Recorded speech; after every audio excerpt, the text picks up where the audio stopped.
মাত্র 100 বার ঘুমোতে হবে। মাত্র 100টা ঘুম। আর ঘুমিয়ে পড়লে সময় কোথায় কেটে যাবে বোঝাই যাবে না। হুম। আমি তো শুধু সেটার কথাই ভাবছি। সব থেকে ইন্টারেস্টিং বিষয় হলো এই রুমে থাকাকালীন তুমি বুঝতেই পারবে না যে বাইরে এখন দিন না রাত্রি অথবা সময় কি।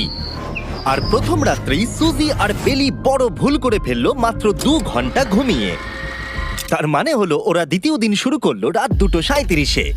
আমার মনে হচ্ছে আমি যেন নতুন জীবনে পা রেখেছি। আচ্ছা তুমি কি খাবে? তুমি কি খাবে, বিফ না চিকেন?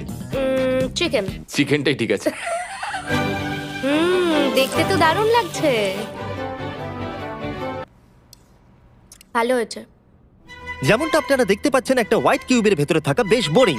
সারাদিন একই জিনিস বারবার খাওয়া। চেম্বারে সময় কাটানোর জন্য তারা দুটো জিনিসই বারবার করছিল: আলোর হাত থেকে লুকোনোর চেষ্টা আলুগুলো খুব জোরালো, তাই চোখে লাগছিল বলে আমরা এভাবে একটা শিল্ড তৈরি করেছি। এবং নিজেদেরকে ব্যস্ত রাখার জন্য আপ্রাণ চেষ্টা করা। যেমন ওরা 4 নম্বর দিনে জার্নাল থেকে পেপার কেটে খেলার